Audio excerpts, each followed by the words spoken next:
En el diario del augur el día está marcado como mortalmente peligroso para César.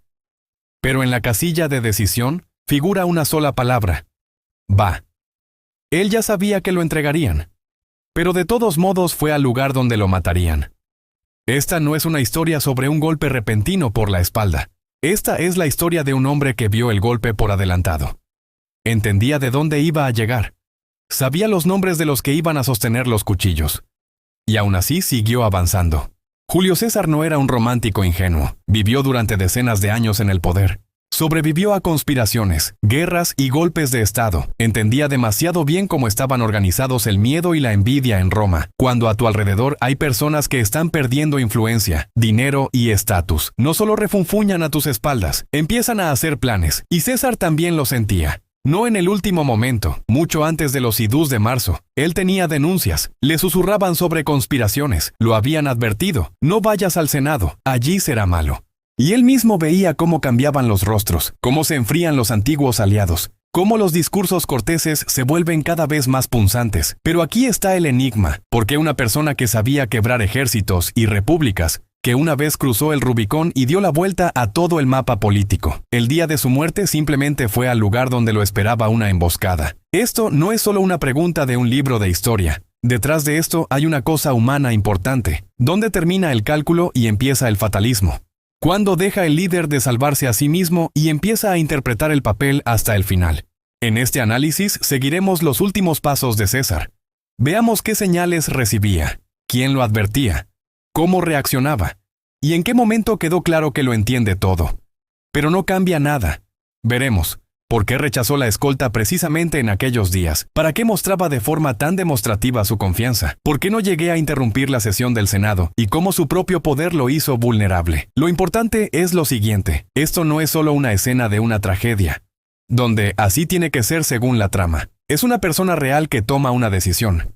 Ni en combate, ni en el campo de batalla, y en el pasillo del poder, allí donde las decisiones son más silenciosas, pero las consecuencias más ruidosas.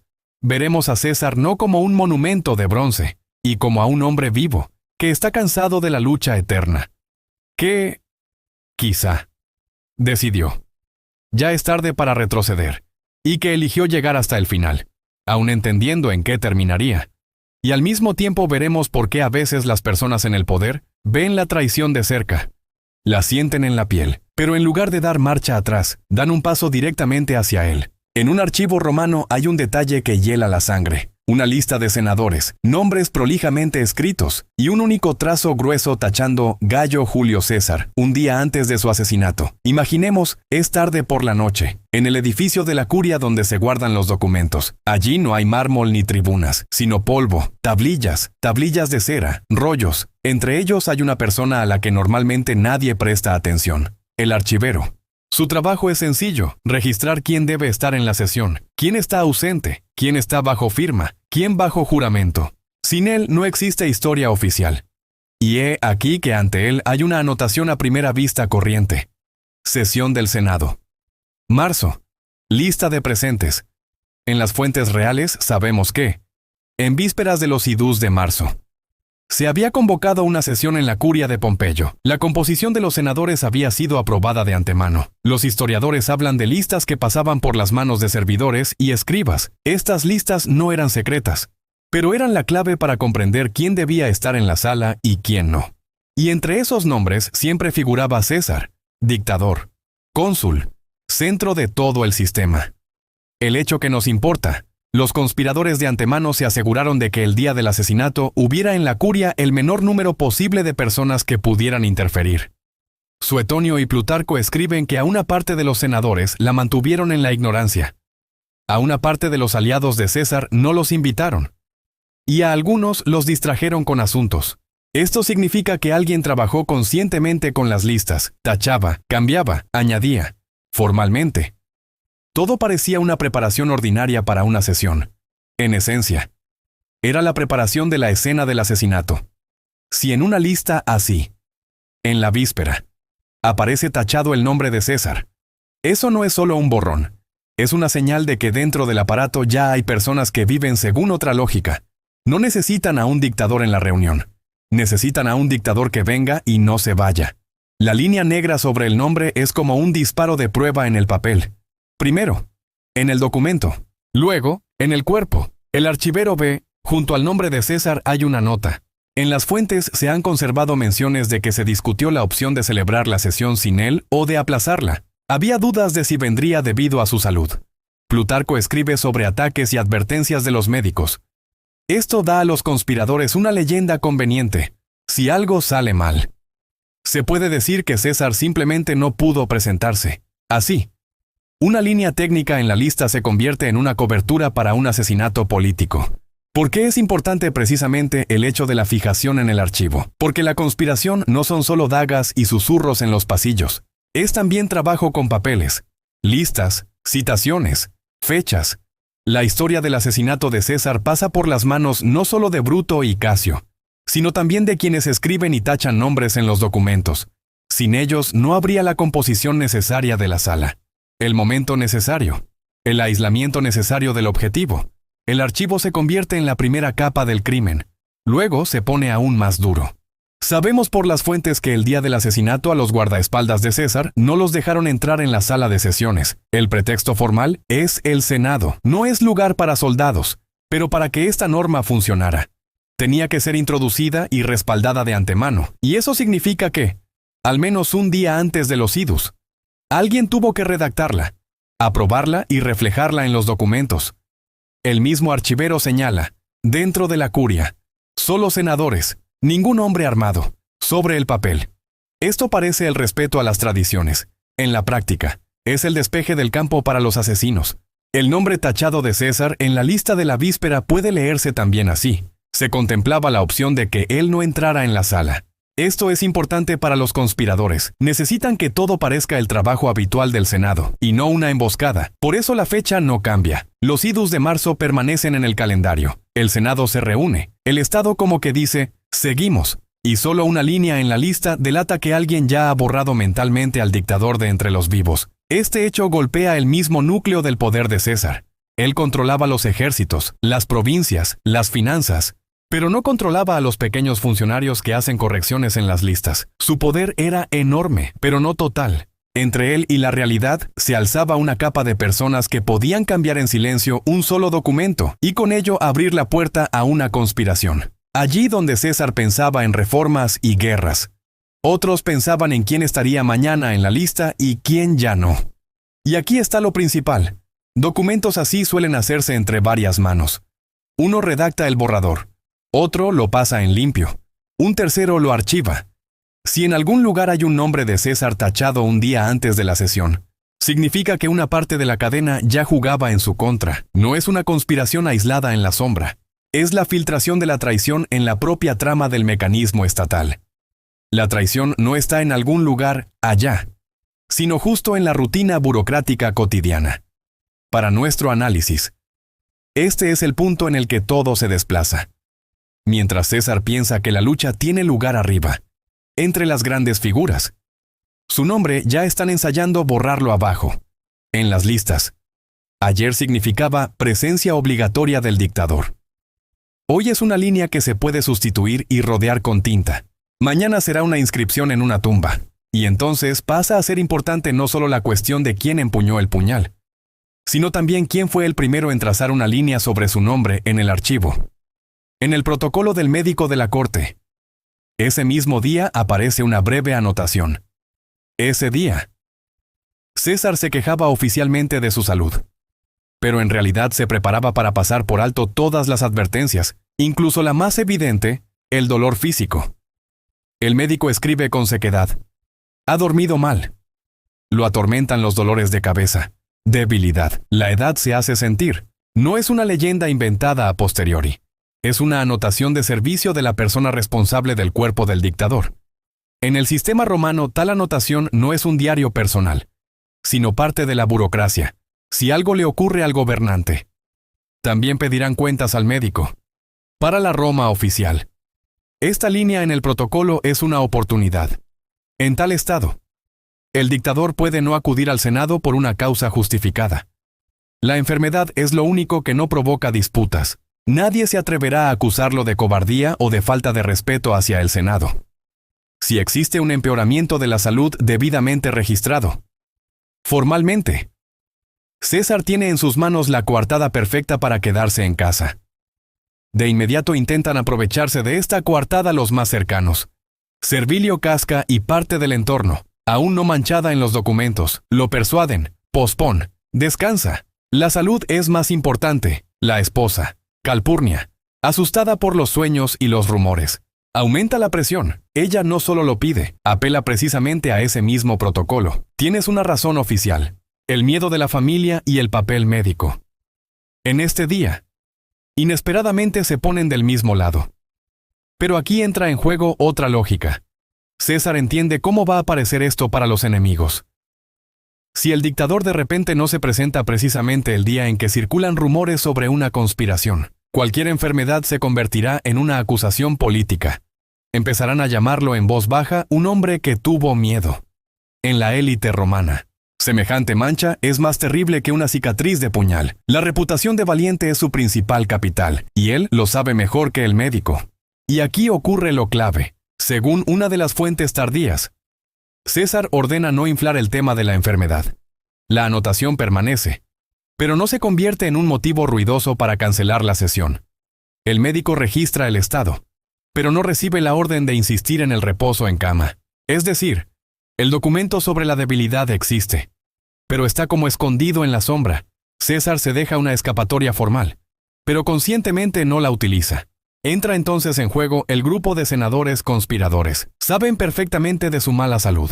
Le envían a Decio Bruto, un hombre de su círculo cercano, que sabe hablar de modo que suene como un amigo, pero actúe como un enemigo. Decio lo convence. Tu ausencia de hoy será interpretada como desprecio hacia el Senado. Todo está ya preparado. Los senadores esperan. No se puede hacer fracasar la sesión. Presiona exactamente sobre aquello que teme César, la acusación de arrogancia y cobardía. En este momento, la anotación médica se convierte en un papel tornasol. Para un gobernante común, esto sería un motivo para encerrarse en casa con guardia. Para César, es una prueba de la imagen. Él elige no el cuerpo, sino el papel. Ve ante sí no solo el riesgo de un ataque, sino también el riesgo de parecer débil, y toma una decisión: ir allí donde no le espera protección, pero donde se conservará su estatus de hombre que no retrocede por el dolor y los rumores. En esencia, este día muestra que la salud de César ya no le pertenece. Le pertenece a la política. El médico registra los síntomas, pero la decisión no la toma la medicina, sino la ambición. La orden "de todos modos iré" anula tanto el protocolo como las súplicas y los temores de sus allegados. No es simplemente la terquedad de un anciano caudillo, es una apuesta consciente. Mejor morir como dictador que vivir como un gobernante del que una vez se sospechó que huyó. Cuando César rompe las advertencias escritas e ignora la advertencia médica, borra la última frontera entre su vida personal y la imagen del caudillo. La casa, donde lo suplicaban que se quedara, deja de ser casa y se convierte en la antesala del Senado, donde lo esperan los asesinos. En ese instante de transición aún puede decir no, pero ya no sabe cómo. No lo retienen ni la guardia ni la conjura, sino su propia decisión de no parecer nunca alguien que se ha retirado. En el propio Senado, los testigos registran otro episodio con una nota. Con el primer golpe ponen la salvación en manos de César, y él la mira como si fuera basura. Hay un episodio concreto, no una leyenda. Lo describe Plutarco. Cuando César va al Senado, se le acerca un hombre llamado Artemidoro. Le tiende un rollo. Dentro están los nombres de los conspiradores y una advertencia directa sobre el asesinato que se prepara. No es una carta anónima, sino un intento de salvación puntual. Se enumeran aquellos que hoy se le acercarán demasiado. El hecho es sencillo. César toma ese rollo y no lo lee. Plutarco escribe que lo aprieta en la mano, como una nota innecesaria entre otras peticiones. Y sigue adelante. Incluso dice que lo leerá más tarde. Por asuntos. Es decir, tiene en la palma de la mano una señal concreta de peligro, y él conscientemente la pospone. Los contemporáneos señalan que el día del asesinato César estaba abrumado de notas y de peticiones. Hacia él se estiran personas con peticiones, denuncias, quejas. El rollo de Artemidoro se hunde en ese montón. Esto es importante. El propio César crea a su alrededor un ruido en el que la amenaza real parece un papel más de un solicitante. Él no separa la seguridad de la rutina. Hay otro testimonio más, el de Suetonio. Él escribe que ese día a César le entregan varias advertencias, entre ellas una nota con los detalles de la conspiración, la misma que más tarde encuentran en la mano del dictador ya muerto. Es decir, no es que simplemente no reaccionara, llevó físicamente la advertencia sin abrir hasta el lugar del asesinato. La versión oficial convierte todo esto en simple ingenuidad. Dicen que el gran comandante no dio importancia al papel. Pero si se juntan las fuentes, aparece otra lógica. No se trata de un casual, se olvidó de leerlo. Es una costumbre. César de manera demostrativa no reacciona a las denuncias sobre su posible muerte, para no parecer un hombre que vive siguiendo indicaciones desde la sombra. Hecho. Para ese día la conjura contra él ya no era un secreto. Plutarco y Apiano consignan que los rumores sobre un posible ataque circulaban abiertamente por Roma.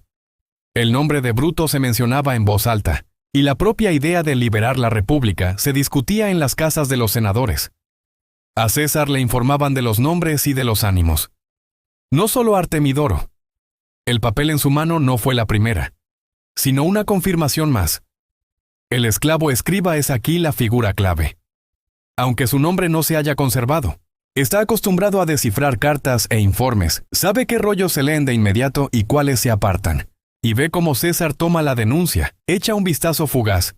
Ve que no es un informe financiero ni una carta diplomática, y la deja a un lado. Para el escriba eso es una señal. El gobernante ahora no quiere nada sobre el peligro. Es importante cómo exactamente él lo aplaza. Suetonio subraya. César se sienta. Intenta comenzar la sesión, mantiene ese rollo junto a sí, pero no lo desenrolla. Es el comportamiento de una persona que no permite que el hecho de la amenaza contra él tenga derecho a intervenir en el ritual político. Es como si temiera no a los asesinos, sino al hecho de que tendría que reconocer: he escuchado la advertencia y he cambiado el plan. Si nos fijamos solo en la leyenda de no le dio tiempo a leer, obtenemos una historia cómoda sobre una tragedia repentina. Pero los testimonios dicen otra cosa. Él tuvo tiempo, desde la casa hasta el Senado, antes de entrar, ya dentro mismo del recinto. Varias veces elige no leer. No se trata de un retraso de un segundo. Es una serie de rechazos conscientes a la información. Este episodio rompe la imagen de la víctima indefensa. César no es un anciano ciego al que sorprendieron desprevenido. Es un dirigente que él mismo aparta la mano con el aviso. El esclavo copista ve lo que luego los discursos oficiales evitarán. El amo no perdió la carrera contra la muerte por fracciones de segundo. Él mismo quitó el pie del pedal del freno. Hacia la misma entrada ya se acerca un jinete con un rollo. Ese día intentaron salvarle la vida a César 2 veces, y en ambas ocasiones él mismo apartó la mano con el aviso. Lo que sí sabemos con certeza es la mañana del 15 de marzo del 44 antes de nuestra era. Es la ida de marzo. César de todos modos sale de casa, aunque su esposa Calpurnia le suplica que no vaya, refiriéndose a un mal sueño y a malos sacrificios. Los sacerdotes ya han dicho, los presagios son desfavorables. Formalmente tiene un pretexto perfecto para cancelar la sesión del Senado, pero ordena no disolver a los senadores y se dirige a la curia de Pompeyo. Por el camino hacia él se acerca un jinete. Las fuentes mencionan un nombre, Gayo Trebonio, o, según otra versión, Gayo Antistio. Pero para nosotros el principal es otro jinete, el jinete con la carta.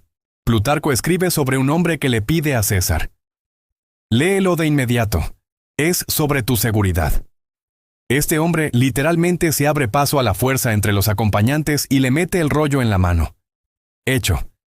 Este rollo no son miedos generales ni una carta anónima. Plutarco dice directamente: allí estaban enumerados los nombres de los conspiradores y una advertencia directa sobre la conspiración en la curia. Es decir, en la mano de César acaba en un documento que es más preciso que cualquier presagio.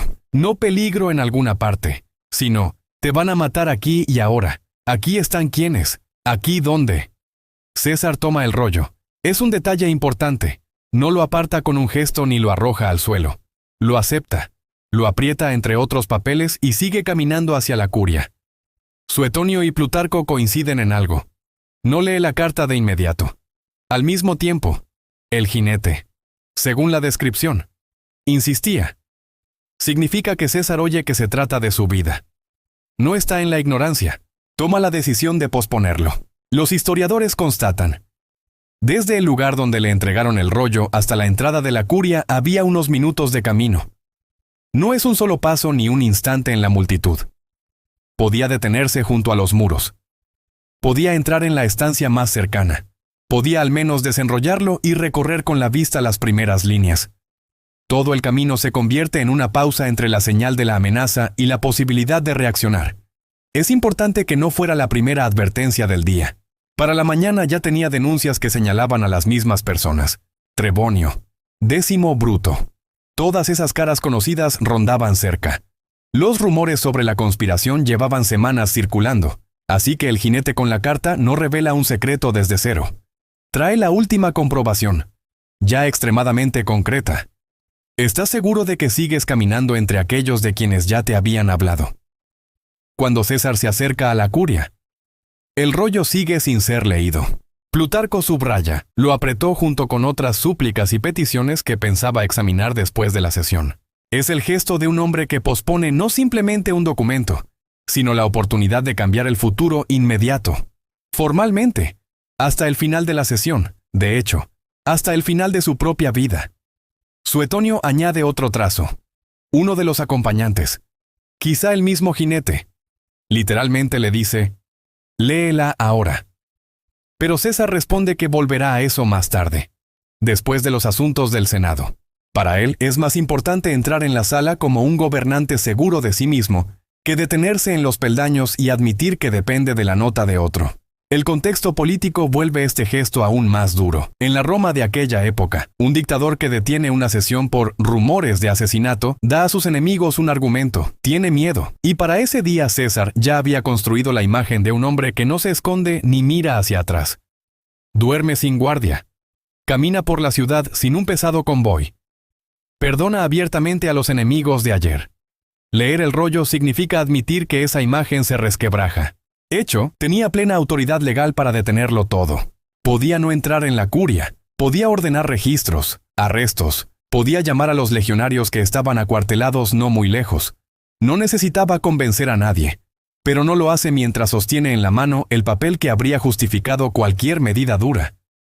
Deliberadamente se deja a sí mismo sin un pretexto formal. Este pasaje hacia los escalones es un extraño corredor de elección.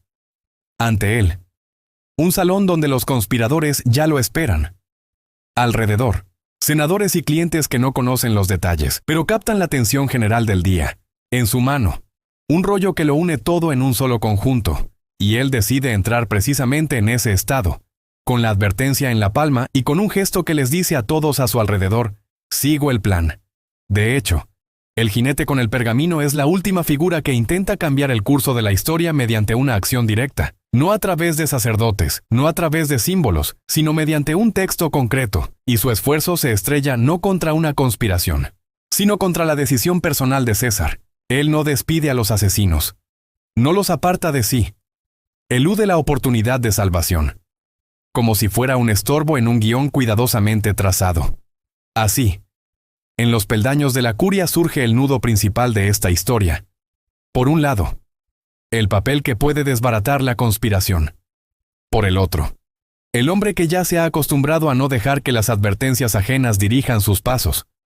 Y cuando cruza el umbral, la carta sigue aún en silencio en su mano.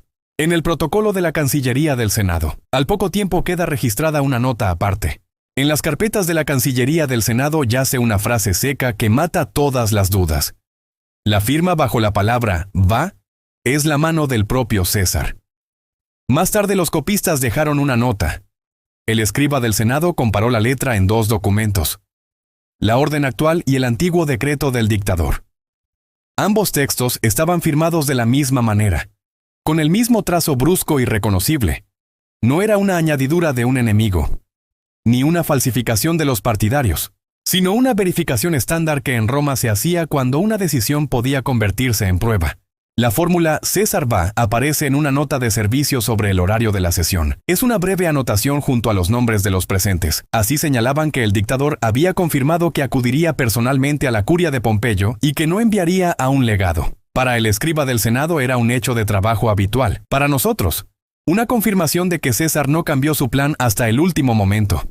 La verificación de la firma se lleva a cabo ya después del asesinato. La Cancillería revisa los documentos de ese día y deja constancia. La orden sobre la comparecencia personal en el Senado efectivamente procedía de César. En el acta se indica que la muestra fue tomada de un decreto anterior sobre la distribución de tierras a los veteranos. Se compararon las letras, la longitud del trazo, los pliegues característicos de las líneas. El resultado fue registrado como mano auténtica. Eso significa que, en el momento en que los rumores sobre la conspiración ya circulaban por la ciudad, el calendario del Senado llevaba su firma viva. No solo no canceló la sesión, sino que confirmó oficialmente su presencia, y lo hizo de tal manera que cualquier escribiente pudiera luego mostrar, sí.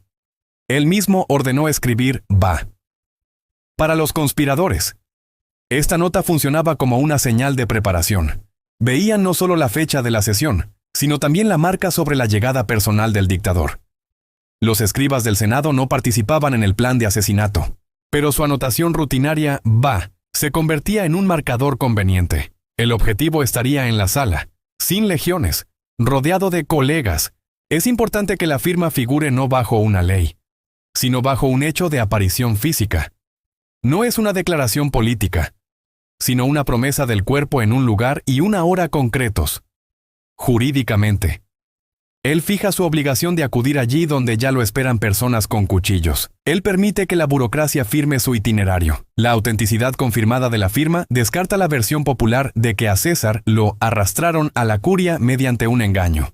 La línea documental lleva a la conclusión de que él mismo sancionó el desarrollo del día. No hubo una orden falsa. No hubo una invitación falsa. Hay una nota de servicio ordinaria con una firma auténtica. Para la Cancillería del Senado, esta verificación se convierte en una forma de autojustificación.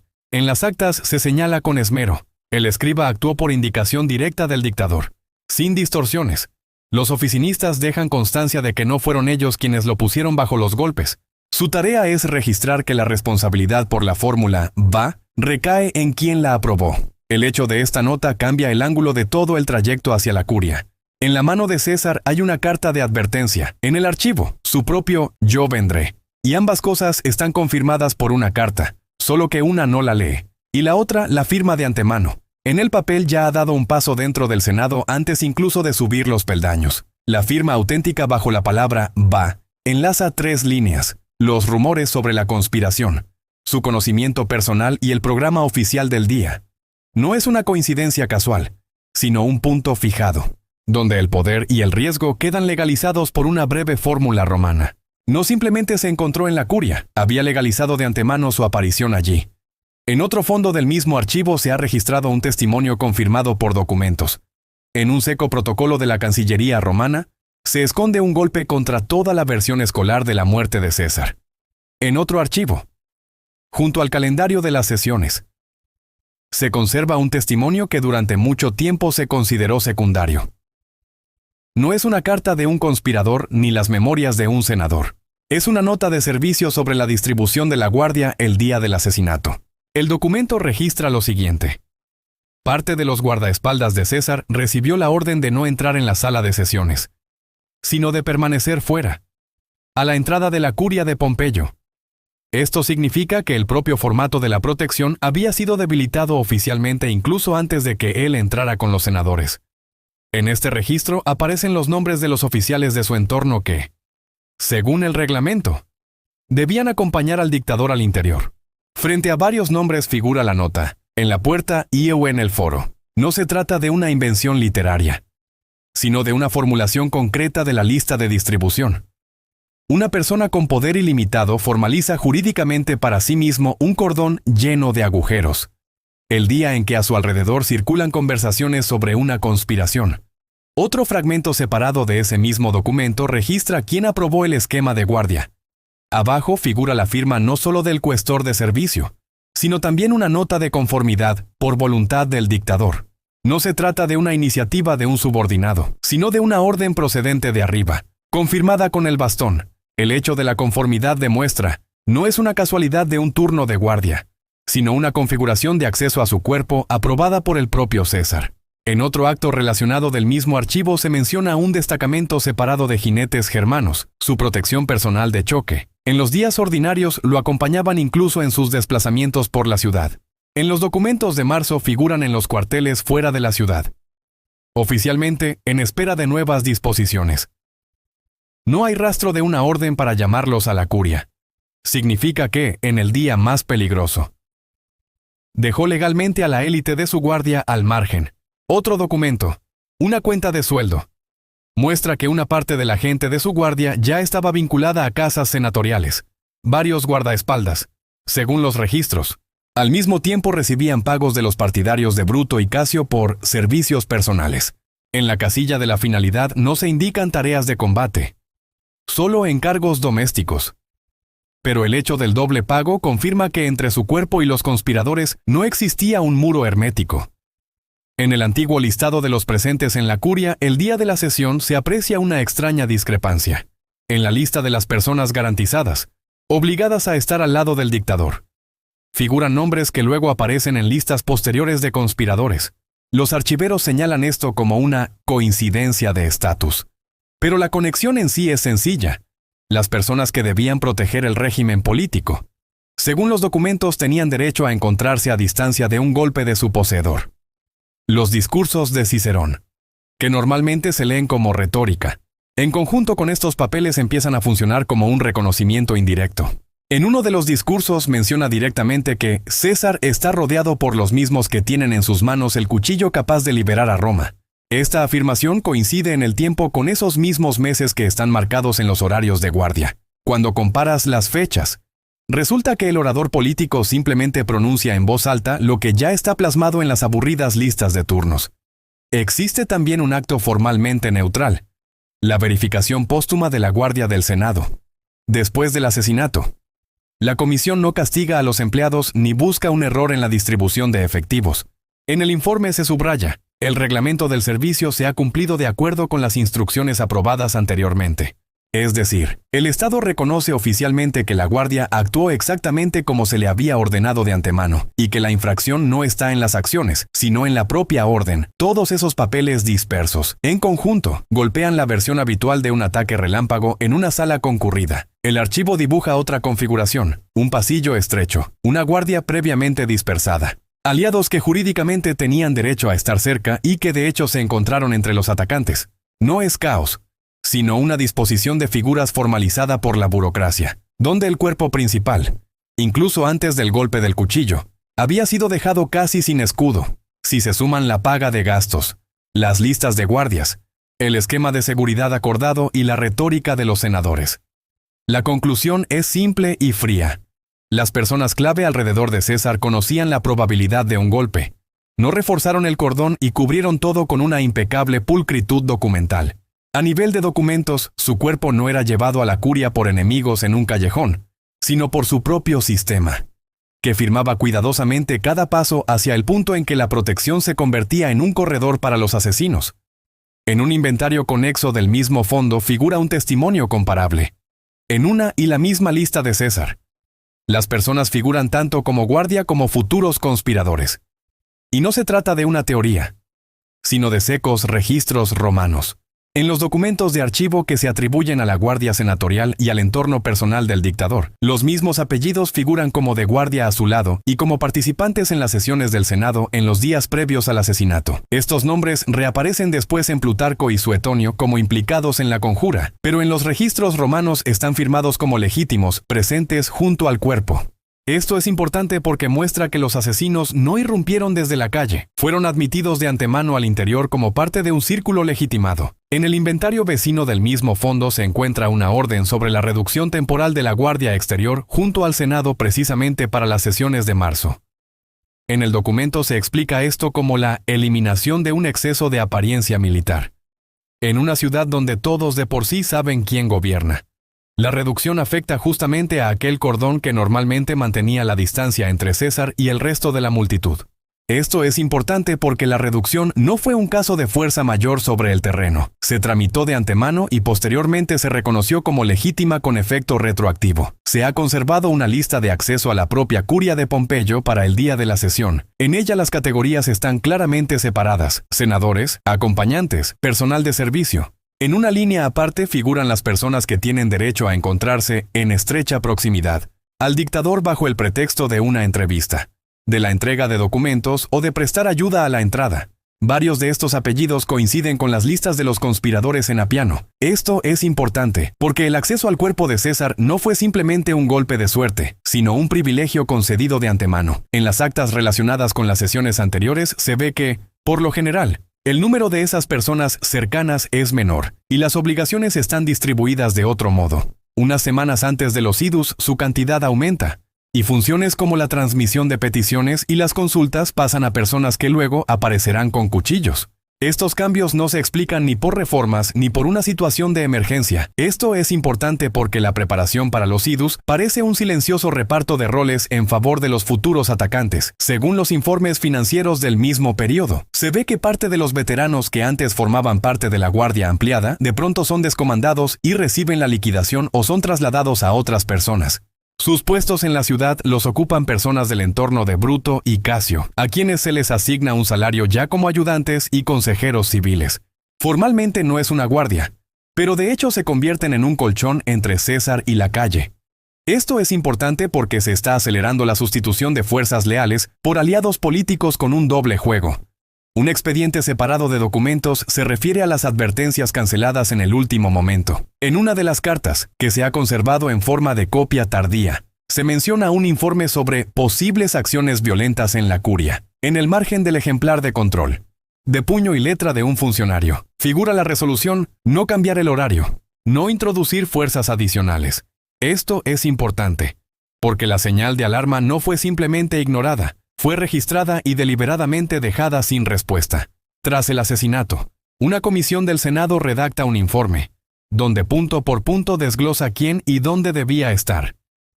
En la conclusión se deja por escrito. Contexto directo. La guardia se encontraba fuera de la sala conforme al plan aprobado. Dentro se encontraban únicamente personas con derecho de presencia civil. Nadie critica el propio principio de separación de fuerzas. Esto es importante, porque el Estado confirma póstumamente, de acuerdo con las instrucciones. Físicamente no había nadie dentro que pudiera intervenir en el ataque. En otro documento se analiza el comportamiento de los partidarios más cercanos a César. Precisamente aquellos que por su estatus podían alzar la voz o detener la mano del atacante. En el informe no hay ni una sola mención de un intento de protegerlo con el propio cuerpo. En cambio, se señalan una retirada apresurada y una ausencia de reacción activa. Nadie es responsabilizado por su inacción. Esto es importante porque el silencio en los documentos fija un consenso tácito. La pasividad al lado de un dictador moribundo no se considera un crimen. La comparación de la retórica de Cicerón con estos detalles burocráticos también se apoya en un hecho concreto. En uno de sus discursos habla de un cuchillo capaz de liberar a Roma, ya después de que se hayan aprobado las nuevas normas de acceso y la reducción de fuerzas en el Senado. Las fechas coinciden con las anotaciones en los diarios de guardia. Esto es importante porque su frase no suena como una profecía pura, sino como un juego con algo que ya está formalizado en actas y órdenes. Si reunir las listas de acceso, los estados financieros, las resoluciones sobre advertencias y el informe póstumo, se dibuja una sola línea rígida. A la gente alrededor de César no solo la pasaron por alto, su posición fue paso a paso fijada en documentos de tal manera que, en el día decisivo, junto a él estuvieran precisamente aquellos que iban a golpear, y aquellos que podían intervenir se quedaran detrás de la puerta y actuaran estrictamente según el reglamento. Esto es importante porque de los archivos no emerge la historia de un ataque repentino, sino una ruta cuidadosamente firmada, por la que el poder conduce por sí mismo a su portador hasta el punto en que, legalmente, se queda sin escudo. En un inventario de archivo paralelo se descubre otro testimonio confirmado. En uno de los archivos romanos quedó registrada una escena tras la cual César simplemente ya no podía conservar ninguna ilusión respecto a su propia seguridad. Se trata de la nota de Cayo Matio y Quinto Ligario, que se ha conservado en la versión transmitida por Suetonio y fue confirmada más tarde por una referencia en Apiano. Ambos personajes están vinculados con anteriores conspiraciones anti-César y aparecen mencionados en las listas de enemigos a quienes César concedió personalmente el perdón. Esto es importante porque sus nombres reaparecen en los documentos como los de personas a las que él ya había sacado una vez de la muerte política, y que vuelven a encontrarse junto a una potencial violencia contra él. Suetonio aporta un hecho concreto. A finales de febrero se le transmite a César una advertencia sobre una conspiración de muchos senadores, con una referencia directa a los idus de marzo como posible día del golpe.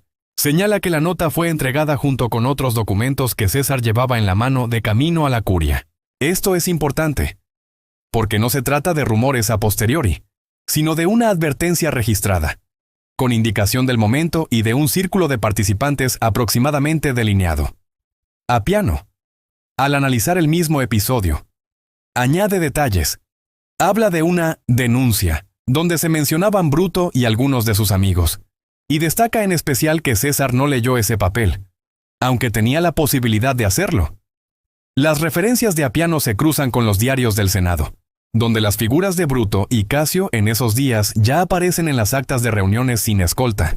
Esto es importante, porque dos fuentes independientes coinciden.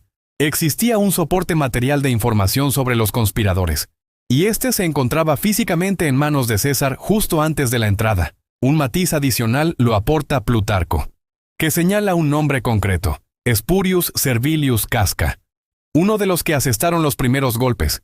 En sus biografías consta que, poco antes del asesinato, Casca figura en las listas de beneficiarios de fondos estatales para encargos especiales. Paralelamente, en los registros financieros de esos meses, su apellido efectivamente aparece con una anotación sobre el pago.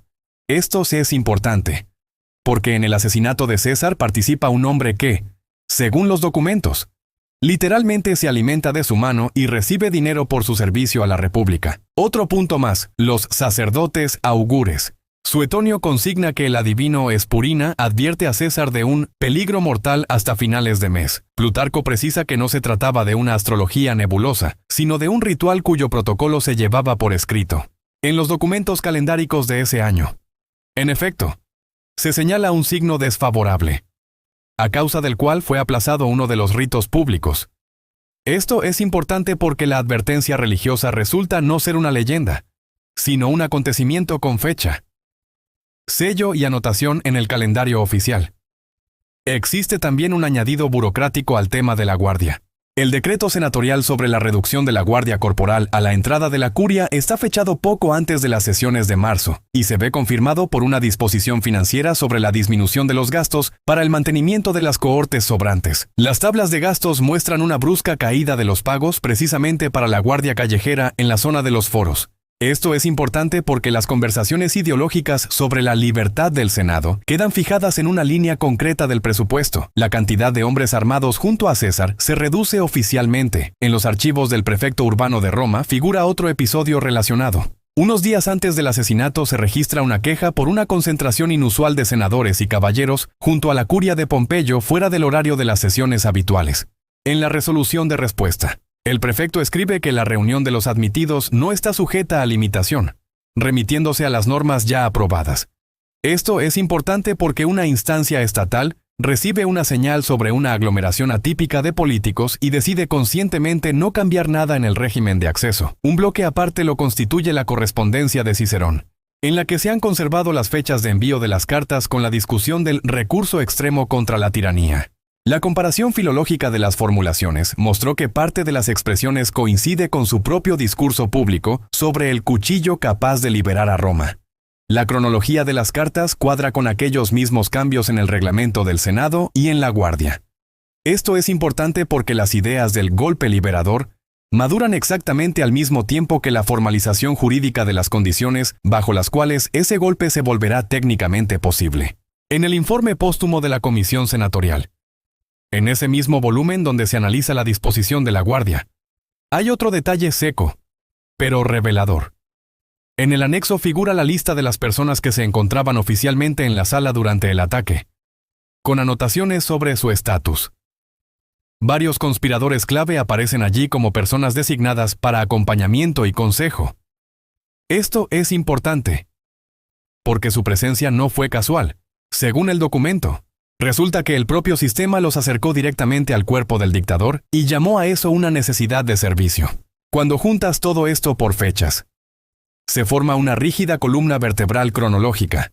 Primero, las discusiones del último recurso en cartas privadas. Luego, la reducción de la guardia y las nuevas normas de acceso. Después, los signos materiales de alarma.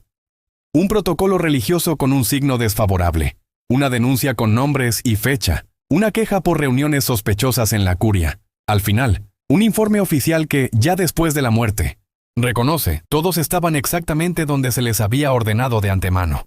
Es importante porque no tenemos delante una leyenda sobre una traición repentina, sino una cadena de decisiones registradas, a través de la cual César se dirige a la puerta del Senado ya con el conocimiento documentado de que, tras esa puerta, nadie está obligado a salvarlo. El siguiente episodio se basa en datos de archivo.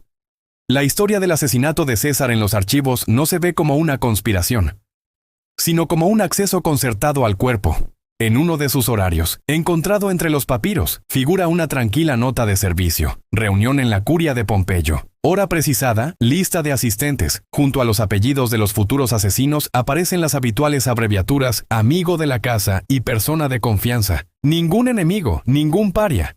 En el documento de trabajo no son conspiradores, sino personas de confianza. Gente del círculo cercano a la que se permite estar al lado sin preguntas de más. Más o menos por los mismos días, los sacerdotes augures hacen su anotación. Señalan un mal presagio. Recomiendan aplazar la reunión con la participación del dictador, bajo la fórmula oficial. De pronto aparece una nota del escriba. Tomado en cuenta, la decisión queda en sus manos. La instancia religiosa se lava las manos de antemano. No prohíbe. Traslada la elección al propio César y lo hace por escrito, para que luego se pueda mostrar la línea y decir, nosotros advertimos. En los archivos yace un fragmento de denuncia, esa misma que luego cita Suetonio. En él se enumeran los nombres de los conspiradores y se indica directamente el día de la sesión. En los márgenes hay una pulcra nota de servicio, registrado en la Cancillería, remitido a la casa de César. No es un rumor del mercado, no es un susurro en un callejón. Es un documento oficial con número de entrada, que debía seguir la cadena y terminar sobre la mesa de la persona cuya muerte describe por adelantado. Unas semanas antes de los idus de marzo, Cicerón le escribe una carta a Ático. Entre las frases cotidianas aparece una fórmula seca. El cuchillo que liberará a Roma de un solo cuerpo. Un poco después, casi con las mismas palabras, pronuncia esta idea ya en un discurso público. Los taquígrafos fijan la imagen al pie de la letra. Primero un círculo cerrado. Luego, una alusión velada en la plaza. La idea de eliminar al tirano vive en dos registros, el privado y el público. Tras el asesinato se reúne una comisión del Senado. En su informe, los puestos de guardia para el día de la sesión están detallados paso a paso. Leemos. Al interior de la curia no entran hombres armados. La guardia personal del dictador permanece afuera. El orden en la sala lo garantizan los propios senadores. Sobre el papel nace una construcción absurda, pero legal. Un hombre con el poder supremo entra en un espacio estrecho, donde el derecho a actuar se deja únicamente a quienes lo desprecian y lo temen. A este informe se adjunta una lista de ayudantes y consejeros asignados a César para el tiempo de la sesión. En el listado figuran Bruto, Casio y otros participantes del futuro golpe. Frente a sus nombres aparece una frase seca. Tienen derecho de acercamiento para consulta. Ningún conspirador. Solo personas oficialmente autorizadas a acercarse de cerca, para consejo.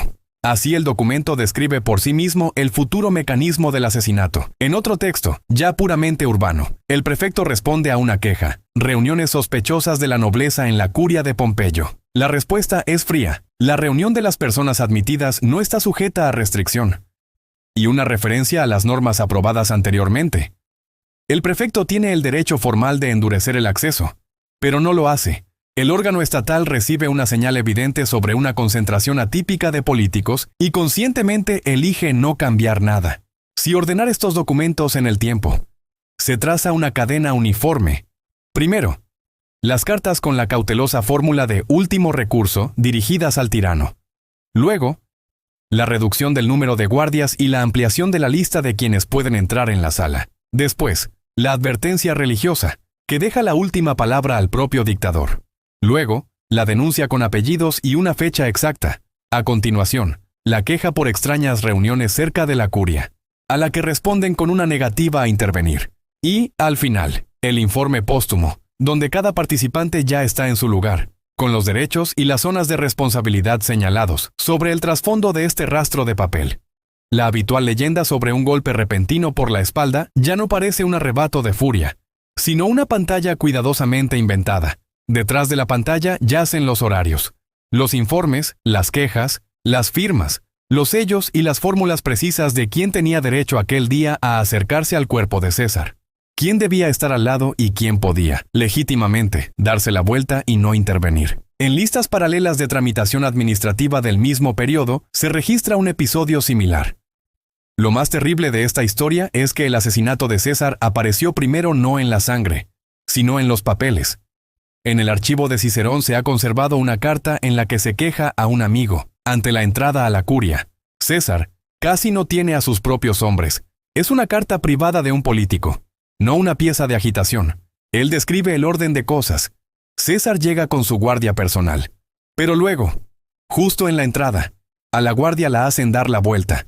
Dentro, el orden lo garantizan los senadores. Esto es importante, porque vemos no una leyenda, sino una confirmación viva. La división, los suyos fuera, los ajenos dentro, funciona ya antes del día del asesinato.